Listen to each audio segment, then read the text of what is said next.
How do economies evolve? The 4 stages of the evolution of the birthday cake can be used to summarize the entire history of economic progress. Mothers made birthday cakes from scratch as a relic of the agrarian economy, combining farm commodities, flour, sugar, butter, and eggs, that cost pennies. Moms paid $1 or $2 to Betty Crocker for pre-mixed ingredients as the goods-based industrial economy advanced. When the service economy took hold, busy parents ordered cakes from the bakery or grocery store, which cost 10 times as much as the packaged ingredients at $10 or $15. In the time-pressed 1990s, parents no longer make the birthday cake or throw the party. Instead, they spend $100 or more to outsource the entire event to Chuck E. Cheese's, the Discovery Zone, the mining company, or some other business that puts on a memorable event for the kids, and frequently includes a free cake. Hello and welcome to the new experience economy. Economists have traditionally grouped experiences with services, but experiences are a distinct economic offering, just as distinct as services are from goods. We can now identify and describe this 4th economic offering because consumers unquestionably desire experiences, and an increasing number of businesses are responding by explicitly designing and promoting them. As services, like goods before them, have become increasingly commoditized, think of long-distance phone services sold solely on price. Experiences have emerged as the next step in what we refer to as the progression of economic value. See the exhibit, The Progression of Economic Value. From now on, cutting-edge companies will discover that the next competitive battleground is in staging experiences, whether they sell to consumers or businesses. The evolution of economic value. An experience is not a nebulous concept, it is as tangible as any service, good, or commodity. In today's service economy, many businesses simply wrap experiences around their traditional offerings in order to sell them more effectively. To reap the full benefits of staging experiences, businesses must purposefully design engaging experiences that charge a fee. This transition from selling services to selling experiences will be no easier for established businesses to undertake and weather than the previous major economic shift, from the industrial to the service economy. Companies will be forced to upgrade their offerings to the next stage of economic value unless they want to be in a commoditized business. The question then isn't whether to enter the emerging experience economy, but when and how. An early examination of experience characteristics and the design principles of pioneering experience stagers suggests how companies can begin to answer this question. Creating sellable experiences. To understand the distinction between services and experiences, consider an episode of the old television show Taxi in which Iggy, a typically inept, but fun-loving, cab driver, set out to become the best taxi driver in the world. He served sandwiches and drinks, gave city tours, and even sang Frank Sinatra songs. Iggy created something entirely different, a distinct economic offering, by engaging passengers in a way that turned an ordinary cab ride into a memorable event. The experience of riding in his cab was more valuable to his customers than the service of being transported by the cab, and, at least on the TV show, Iggy's customers happily responded by tipping more generously. One customer even paid more for poorer service just to extend his enjoyment by asking to go around the block again. Iggy's service, taxi transportation, was simply a prelude to the experience he was really selling. A company creates an experience when it uses services as the stage and goods as props to engage individual customers in a way that results in a memorable event. Commodities are interchangeable, goods are tangible, services are intangible, and experiences are memorable. Buyers of experiences, we'll call them guests, after Walt Disney, the pioneer of the experience economy, value what the company reveals over time. While prior economic offerings, commodities, goods, and services, are external to the buyer, experiences are inherently personal, existing only in the mind of a person who has been involved on an emotional, physical, intellectual, or even spiritual level. As a result, no two people can have the same experience because each experience is the result of the interaction between the staged event, such as a theatrical play, and the individual's mental state. Economic differences. Experiences have always been central to the entertainment industry, which Walt Disney and the company he founded have creatively capitalized on. However, the concept of selling an entertainment experience is now taking hold in businesses other than theaters and amusement parks. Interactive games, internet chat rooms and multiplayer games, motion-based simulators, and virtual reality, in particular, encourage entirely new genres of experience. The increasing processing power required to render ever more immersive experiences is now driving demand for computer industry goods and services. In a speech made at the November 1996 Comdex Computer Trade Show, Intel chairman Andrew Grove declared, "We need to look at our business as more than simply the building and selling of personal computers. Our company provides information and lifelike interactive experiences." The concept of selling experiences has expanded beyond theaters and theme parks in recent years. The food is just a prop for what is known as entertainment, at theme restaurants such as the Hard Rock Cafe, Planet Hollywood, or the House of Blues, and stores such as Niketown, Cabela's, and Recreational Equipment Incorporated draw customers in by offering fun activities, fascinating displays, and promotional events, sometimes labeled shoppertainment or entertaining. However, experiences are not limited to entertainment. Businesses create an experience whenever they engage customers in a personal, memorable way. Former British Airways chairman Sir Colin Marshall has noted that the commodity mindset in the travel industry is to think that a business is merely performing a function, in our case, transporting people from point A to point B on time and at the lowest possible price. What British Airways does, according to Sir Colin, is to go beyond the function and compete on the basis of providing an experience. Neither are these experiences limited to the consumer industries. Companies are made up of people, and business-to-business interactions provide opportunities for experiences. For example, the Geek Squad is the name of a computer installation and repair company in Minneapolis. Its special agents dress up in white shirts with thin black ties and pocket protectors, carry badges, drive old cars, and make a mundane activity memorable. Similarly, many businesses hire theater troupes, such as the St. Louis-based Trainers One World Music, who facilitate a program called Synergy through Samba, to transform otherwise mundane meetings into improvisational events that foster creative thinking. To sell their goods and services, business-to-business marketers are increasingly creating venues as elaborate as any Disney attraction. Silicon Graphics, for example, opened its Visionar IUM Reality Center in Mountain View, California, in June 1996, to bring customers and engineers together in an environment where they could interact with real-time, three-dimensional product visualizations. Customers can view, hear, and touch a variety of products, as well as drive, walk, or fly through them. This is experiential computing at its pinnacle, where our customers can know what their products will look like, sound like, and feel like before manufacturing, said Edward McCracken, then chairman and CEO. What you charge for is who you are. However, while all of these companies stage experiences, the majority of them continue to charge for their goods and services. Companies typically progress from one economic stage to the next in small steps. IBM's slogan during its heyday in the 1960s and 1970s was, "IBM means service," and the computer manufacturer did indeed lavish free services on any company that purchased its hardware goods. It planned facilities, coded, integrated other companies' equipment, and repaired its own machines. Its service offerings outstripped the competition. When a Justice Department suit required the company to unbundle its hardware and software, IBM was forced to charge customers for what it had been giving away for free. Regardless of the government order, IBM couldn't continue to meet increasing customer service demands without explicitly charging for them. Services, it turned out, were the most valuable offerings of the company. IBM's Global Services Unit is growing at double-digit annual rates today, despite the fact that its mainframe computers have long been commoditized. The company no longer provides free services in order to sell its products. In fact, the agreement is reversed. The company will purchase the hardware of its clients in exchange for a contract with Global Services to manage their information systems. IBM continues to manufacture computers, but it is now in the business of providing services.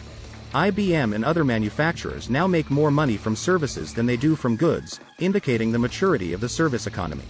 Examples include General Electric's GE Capital unit and the financial arms of the Big Three automakers. Similarly, the fact that most companies providing experiences, such as the Hard Rock Cafe, the Geek Squad, or Silicon Graphics, do not yet explicitly charge for the events that they stage reflects the experience economy's immaturity. Unless guests pay an admission fee, no company sells experiences as its economic offering. An event created solely to increase customer preference for commoditized goods or services sold by a company is not an economic offering. Even if a company rejects, for the time being, charging admission to events that it organizes, its executives should already be considering what they would do differently if admission were to be charged. The answers will assist them in determining how their company can begin to move forward into the experience economy, as such an approach necessitates the creation of richer experiences. Companies should consider what they would do differently if admission were charged. Movie theaters already charge admission to see featured films, but Jim Lokes, co-owner of the Star Theater complex in Southfield, Michigan, told Forbes magazine that it should be worth the price of the movie just to go into the theater. Star charges 3 million customers a year, 25% more admission for a movie than a local competitor because of the funhouse experience it offers. With the addition of 65,000 square feet of restaurants and stores to the complex, Star may soon charge its customers admission just to enter the complex. Some retailers are already experimenting with experiential marketing. Observe how many people play with the gadgets, listen to miniaturized stereo equipment, sit in massage chairs, and then leave without paying for what they valued, namely the experience, at Sharper Image or Brookstone. Could these establishments charge admission? Not in the way they are currently managed. However, if they did charge an admission fee, they would be forced to provide a much better experience in order to attract paying customers. The merchandise mix would have to change more frequently, daily, if not hourly. To improve the customer experience, the stores would need to add demonstrations, showcases, contests, and other attractions. Nike is almost in the experience business with its NikeTown stores. NikeTown was created as a merchandising exposition to avoid alienating its existing retail channels. It's ostensibly for show, to boost brand awareness and encourage purchases at other retail locations, rather than for profit. If that's the case, why not explicitly charge customers to visit NikeTown? Would people be willing to pay? People are already lining up to enter NikeTown on Michigan Avenue in Chicago. An admission fee would compel Nike to hold more interesting events inside. The stores could use the basketball court to host one-on-one games or horse races with National Basketball Association players, for example. Customers could then purchase personalized Nike t-shirts commemorating the date and score of events, complete with an action photo of the winning hoop. There could be more interactive kiosks for learning about past sporting events. As Nike's advertising suggests, virtual reality machines could allow you to become Tiger Woods. NikeTown could generate as much admission-based revenue per square foot as the Walt Disney Company does from its entertainment venues, and as much revenue as Disney should, that does not, from its own retail stores. Disney's specialty retailing outside of its own theme parks falls short of expectations for the premier company in the experience economy. Its mall stores aren't much different from anyone else's because Disney doesn't charge admission to them, and thus doesn't bother creating the extraordinary experiences that it does so expertly elsewhere. With the opening of Café Keilu, which roughly translates as Café Make-Believe, an Israeli entrepreneur has entered the experience economy. Manager Nir Caspi told a reporter that people come to cafes to be seen and meet people, not for the food. Café Keilu takes that observation to its logical conclusion. The establishment serves empty plates and mugs to its customers and charges $3 during the week and $6 on weekends for the social experience. Charging admission, requiring customers to pay for the experience, does not preclude businesses from selling goods and services. Parking, food, and other service fees, as well as the sale of memorabilia, generate significant profits for Disney. Customers would have nothing to remember if the company's theme parks, cartoons, movies, and TV shows were not staged, and Disney would have no characters to exploit. In the full-fledged experience economy, retail stores and even entire shopping malls will charge admission before allowing customers to enter. In fact, some shopping malls already charge admission. We're not talking about the Mall of America outside of Minneapolis, which has an amusement park and charges for rides but offers free shopping. We're talking about the Gilroy Garlic Festival in California, the Minnesota Renaissance Festival, the Kitchener-Waterloo Oktoberfest in Ontario, Canada, and other seasonal festivals that are essentially outdoor shopping malls with admission fees. Consumers believe they are worth the fees because festival organizers create unique experiences based on enticing themes and stage activities that captivate customers before, after, and while they shop.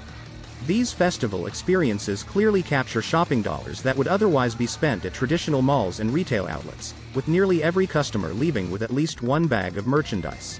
Some businesses will eventually become similar to trade shows, charging customers to sell to them. A trade show is the business equivalent of a shopping mall, a place to find, learn about, and, if a need is met, purchase exhibitors' offerings.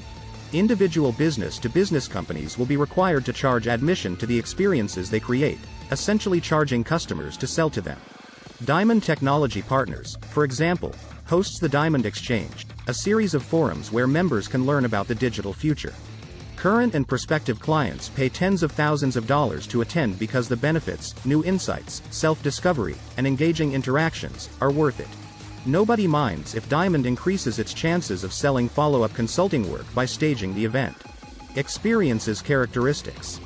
Before a business can charge admission, it must create an experience that customers believe is worthwhile.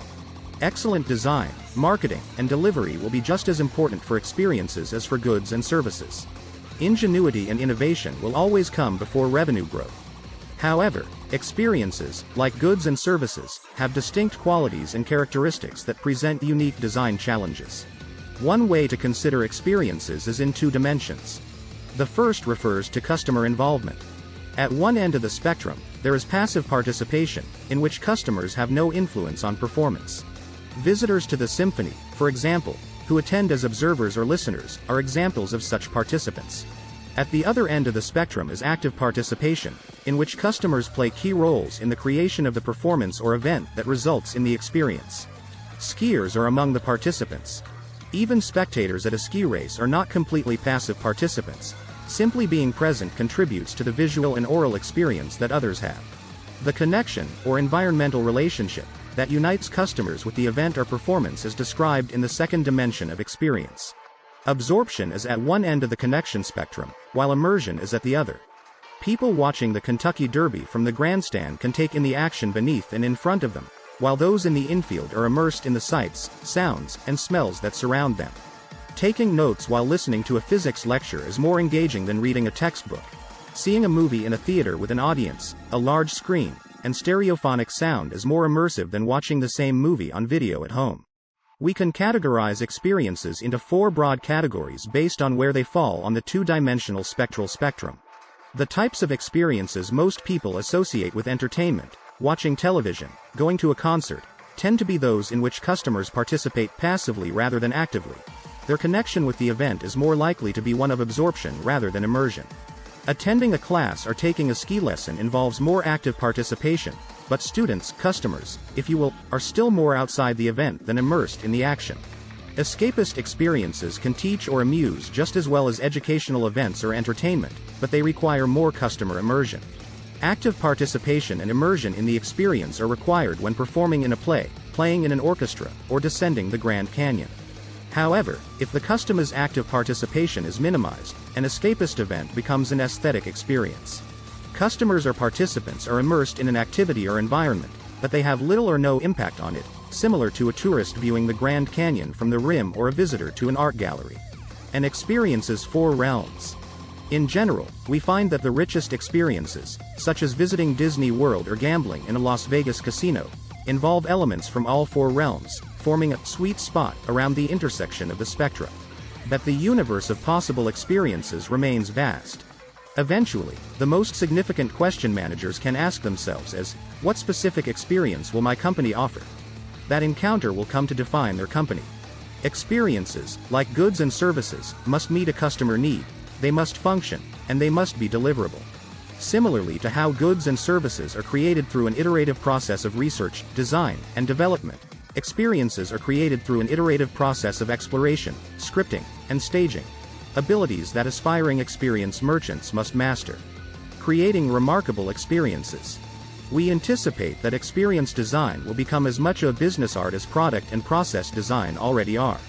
Indeed, design principles can already be seen in the practices and outcomes of companies that have, or are on their way to, entering the experience economy. We've identified 5 key principles of experience design. The experience is the theme. Simply hearing the name of any entertainment restaurant, Hard Rock Cafe, Planet Hollywood, or the Rainforest Cafe, to name a few, tells you exactly what to expect when you walk in. By imagining a well-defined theme, the proprietors have taken the first and most important step in staging an experience. A poorly designed one, on the other hand, leaves customers with nothing to organize the impressions they encounter, and the experience leaves no lasting memory. A disjointed theme is like Gertrude Stein's Oakland. There is no there. Retailers frequently violate this principle. They talk about the shopping experience, but fail to develop a theme that connects the various merchandising presentations into a staged experience. Home appliance and electronics retailers, in particular, demonstrate a lack of thematic imagination.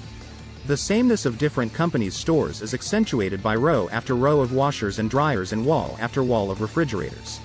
Isn't there something distinctive about a place called Circuit City, for example?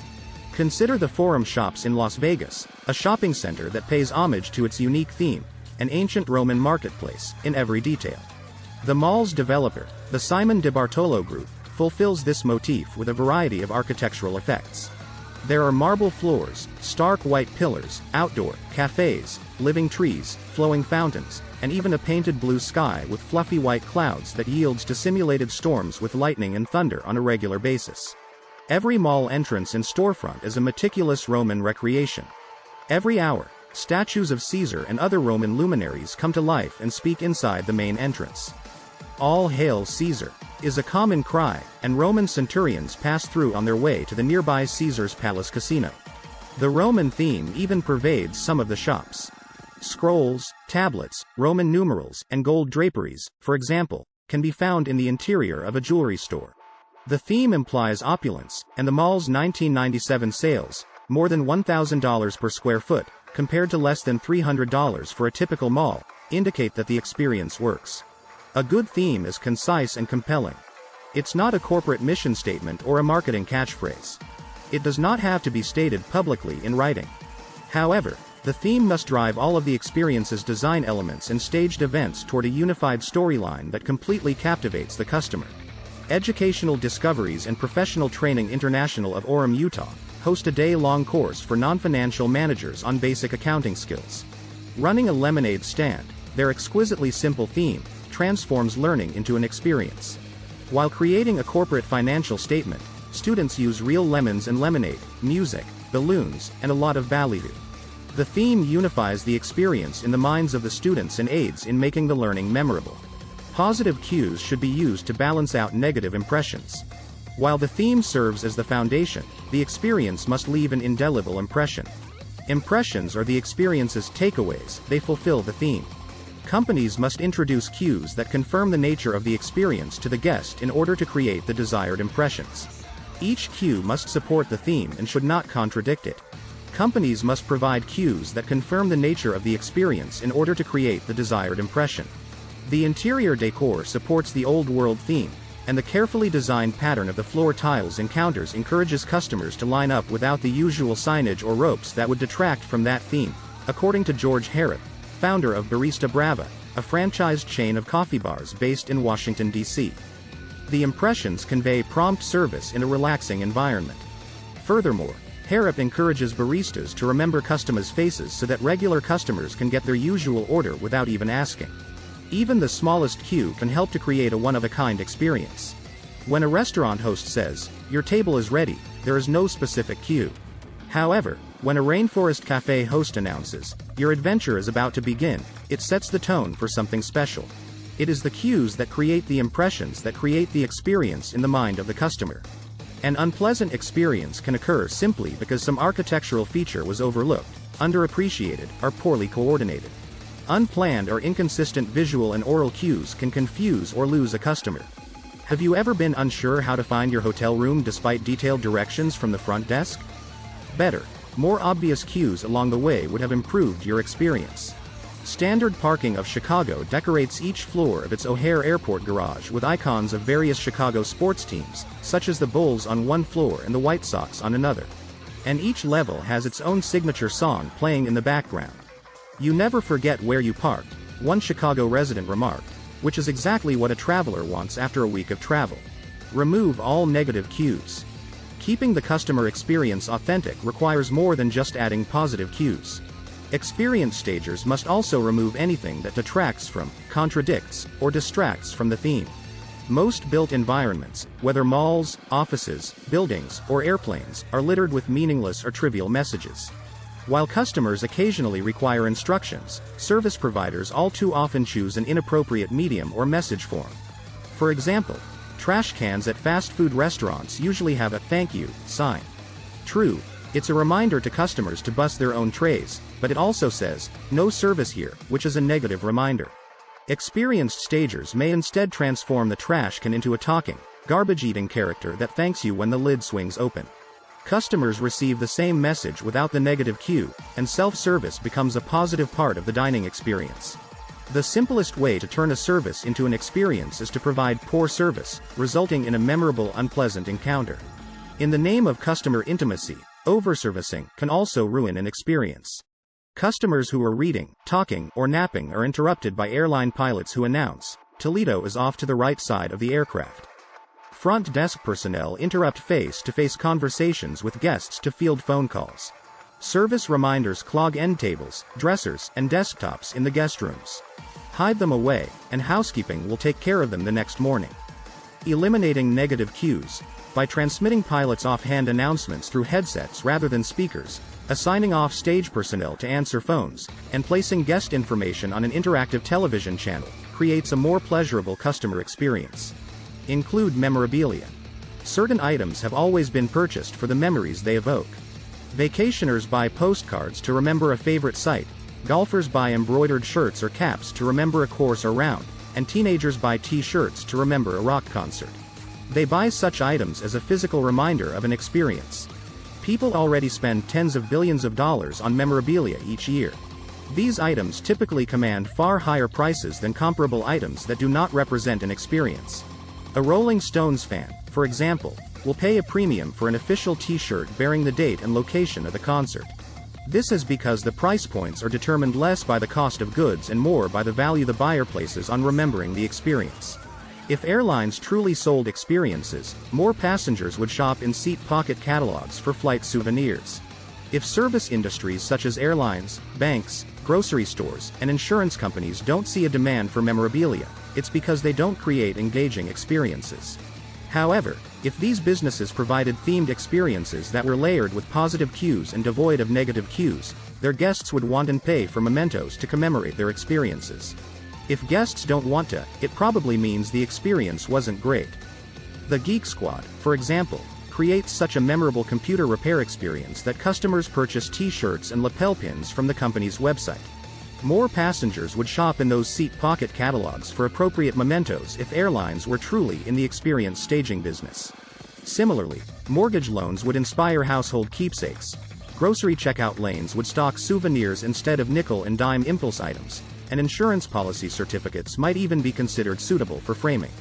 Use all 5 senses. The sensory stimuli that accompany an experience should support and enhance the theme of the experience. The more senses a person engages in an experience, the more effective and memorable it can be.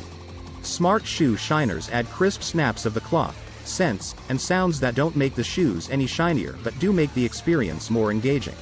Savvy hairstylists shampoo and apply lotions not only because the styling requires it, but also to enhance the customer experience. Similarly, grocery stores pipe bakery smells into the aisles, and some mist their produce with light and sound to simulate thunderstorms. The mist at the Rainforest Cafe appeals to all 5 senses in turn. It appears first as a sound, SS's SSSZs. The mist rises from the rocks, and you feel it soft and cool against your skin. Finally, you smell its tropical essence and taste, or pretend to taste, its freshness. The mist has no effect on what you can't be. Some cues enhance an experience by affecting a single sense in a strikingly simple way. The Cleveland Bicentennial Commission spent $4 million to illuminate 8 automobile and railroad bridges crossing the Cuyahoga River near the Flats nightlife district. No one pays a toll to view or even cross these illuminated bridges, but city officials hope the visually stunning structures will help attract tourist dollars by making a visit to downtown Cleveland a more memorable nighttime experience. Not all sensations are pleasant, and some combinations are ineffective. Designers of bookstores have discovered that the aroma and taste of coffee complement a freshly cracked book. However, Duds and Suds failed when it attempted to combine a bar and a coin-operated laundromat. The aromas of phosphates and hops do not appear to be mutually complementary. Getting into the experience economy. Of course, using these 5 design principles is no guarantee of success. No one has ever repealed the laws of supply and demand. Companies that fail to consistently provide engaging experiences, overprice their experiences relative to the perceived value, or overbuild their capacity to stage them will, predictably, face demand, pricing, or both pressures. Discovery Zone, a stalwart of the children's birthday party circuit, has had a difficult few years due to inconsistent experience staging, poorly maintained games, and a lack of consideration for the experience received by adults, who are, after all, paying for the event. Recently, the Rainforest Cafe and Planet Hollywood have run into problems due to a failure to refresh their experiences. Nothing changes from one visit to the next for guests. Disney, on the other hand, avoids staleness by frequently introducing new attractions and even entire parks, such as the Animal Kingdom, which debuted in the spring of 1998. As the experience economy evolves, many experienced stagers will leave the industry. It's difficult to imagine that all of today's theme-based restaurants will last into the millennium, for example. Remember when Eastern Michigan had more than 100 automakers and Western Michigan had more than 40 cereal manufacturers? Only the big three Detroit automakers and the Kellogg Company in Battle Creek remain. The expansion of the industrial and service economies coincided with the proliferation of offerings, goods and services that did not exist prior to imaginative designers and marketers inventing and developing them. That is also how the experience economy will grow, through that gales of creative destruction, as economist Joseph Schumpeter termed it, that is, through business innovation, which threatens to render obsolete those who confine themselves to the diminishing world of goods and services. Like, subscribe, get notified.